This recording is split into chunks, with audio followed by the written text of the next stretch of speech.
నాకు పతనం కాదు అంత సుందర వచ్చింది.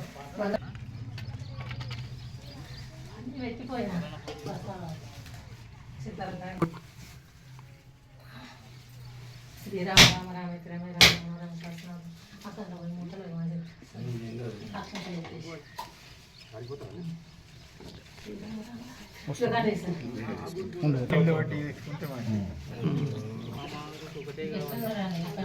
కిందికని జర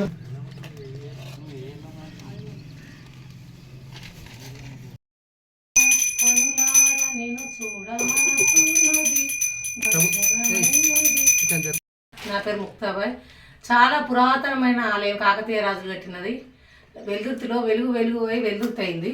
అనంత పద్మనాభ స్వామి వెలుగు ఒక్కొక్క కార్తీలో ఒక్కొక్క కిరణం పడుతుండే ఈ దేవుని మీద. అనంత పద్మనాభ స్వామి ఇలా అనంత చతుర్దశి.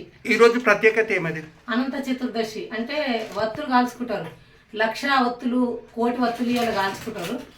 అది ఏంటంటే సుమంగలిగా ఉండాలి, పిల్లలు బాగుండాలి, ఆయుర ఆరోగ్యాలతోటి ఇలాంటిగా. అది అనంత నోము ఉంటుంది. అనంత పద్మనాభ స్వామిది మొక్కు ఉంటుంది అన్నట్టు. అనంత పద్మనాభ వ్రతం చేసిన వాళ్ళే అనంత పద్మనాభ స్వామి ఒత్తులు కాలుస్తారు. కాబట్టి ప్రతి సంవత్సరము అనంత చతుర్దశి సందర్భంగా ఇక్కడ ఒత్తులు కాల్చుకోవడానికి భక్తులు అధిక సంఖ్యలో వస్తారు.